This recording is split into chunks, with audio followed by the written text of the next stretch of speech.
until we find out differently. We're joined by doctors B and P. They are It's just Dr. B, I believe. oh, just Dr. B. Dr. B. How you guys doing? I Good, gotta how tell you doing? Look, since you're a urologist, it would have been more fun if it had been Dr. P. It's true. But B goes for best, so it's all good. All right, how do you pronounce your name? It's Brahmbhatt. Oh, you were right earlier. I was right. Yeah. All right, Imagine good. I that had it one. right. They are co-directors of the, I hope I'm right here, Pure Clinic, which is personalized urology and robotics. They are participating in this Tesla drive from Florida to New York. It is the Tesla Drive for Men's Health, and they are making a stop in Rocky Mount because there is a Tesla charging station at the DoubleTree. And so it's good to have you on today, Dr. B, to tell us more about why you're doing this drive. Well, the main reason is we're trying to start a conversation with men. Men in general just don't like taking care of themselves. If you look at men's life expectancy, they're going to live 5 years less than women. About 24% of us will not go see a doctor on an annual basis. Men, about 4,000 men a year get breast cancer. There's 100,000 men a year with chronic testicular pain. And a lot of that is just not known, and men tend to ignore their health.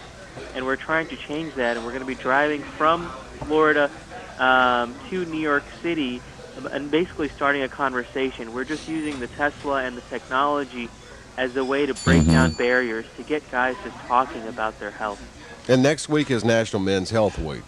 No, June is National Men's Health Month. And Next June week is is the Men's month. Health Week, Okay. and then that Sunday is Father's Day. So we're actually driving with our dads. We have like 7 cars coming with us, and they're going to be in a separate vehicle with us. So it's a cool event, not only for us on a personal basis, but from a professional basis, to get the word out that, guys, we got to wake up and start taking care of ourselves. And Doctor, this is David Joyner. Hey, David, how are you? Good. How are you?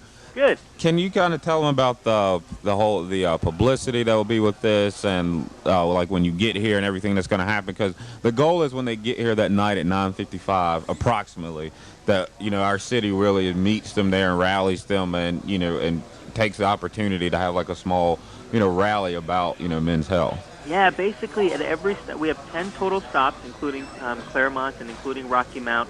And at each place, we have basically a production company that's going to set up basically rallies. And at each rally, we're going to we have 45 international speakers that are going to be talking throughout the drive. At each stop, we have 2 or 3 experts in men's health that are going to be there. In Rocky Mount, we have about 3 physicians that are going to be speaking about various men's health issues. Now, what we need from everyone in Rocky Mount is we're basically having a competition to see which city can bring out the most people.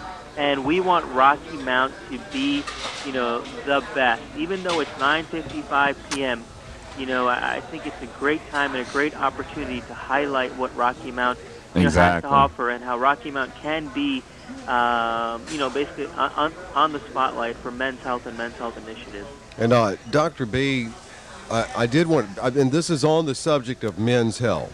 Yes, but I always take advantage of, because I'm in radio, we don't get paid anything. So when I have a guest on, for instance, who is a doctor, I always try to get free advice. Now, I have passed the old magical, wonderful age of 50, so I've had the colonoscopy, but what should I do about any check on possible prostate cancer or any issues? Because I know, what I understand, you can correct me here, that if you live long enough as a man, you will get prostate cancer. And that may not be totally accurate. No, you're right. You're absolutely right. Really? There are screening things. And if you have a family history of prostate cancer, you should get prostate cancer screening at the age of 40. If you don't, then we do recommend annual screening, so once-a-year screening starting at the age of 50. Now, the guidelines, kind of vary. And you're right, most men will die of prostate cancer, but there are certain high-risk patients out there that we do screen more aggressively. And that's basically a conversation you would have with your primary care physician or your urologist. Now, if you were 80 years old and, on oxygen and, we didn't think you were going to have a 10-year life expectancy, then I don't recommend PSA. But if you're young, 50 years old and healthy, then I would definitely recommend, because the research studies show that this is the target. This is the age target that we want to target to, to help and prevent any complications from prostate cancer. Right, of course, that's the age frame. But I did want to ask you this because this came out a couple of years ago, or maybe a year or so ago, and I don't totally understand it. Maybe you can shed some light to it. With the testing, sometimes, and I don't know if it was because of misdiagnosis and people were being treated for prostate cancer unnecessarily. Is there some issue with, the PSA test?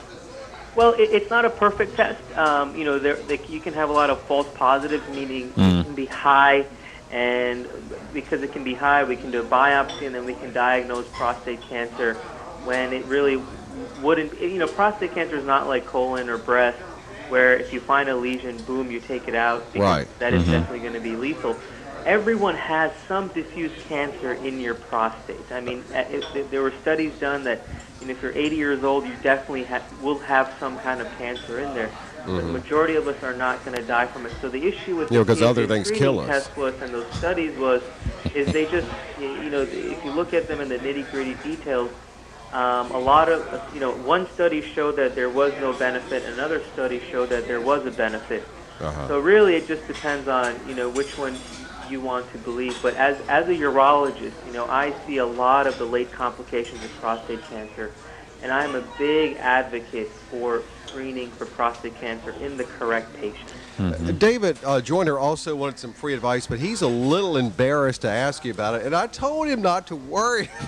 David, I will bring you samples, man. Don't worry. If you can get 500 people out there, we'll bring you samples of the stuff you want. Don't worry. We're gonna get the people out there say he's lying.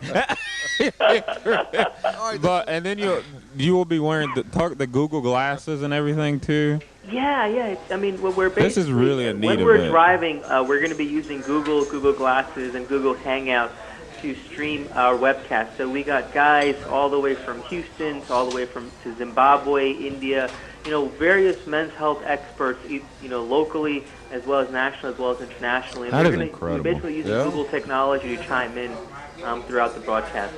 Very good. And again, David, what's the night they're arriving here? It'll be June 12th. June 12th. 9:55 approximately.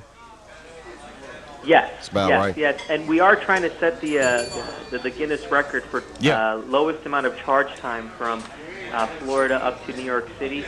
So our stop there is probably going to be about 45 minutes to an hour because the second we charge, we want to keep going to get that record. But the party will still continue afterwards. I'm sure David has a lot of great things arranged for us when we get there. And we will keep spreading the word here to try to get you a big turnout, Dr. B, when you and Dr. P arrive into town with your entourage, your convoy coming in as well. Yeah, this is going to be a great opportunity for one, what they're doing, even just the conversations you had to raise awareness of men's health, but then just a great opportunity for our city to really come out and take advantage of, to be honest, the publicity and just the opportunity to showcase and welcome these guys in a big way. I hope we have a huge turnout for this. And thank you for joining us today. Thank you so much. Thank you. And you guys have a blessed day. You too. We look forward to seeing you here. Thank you.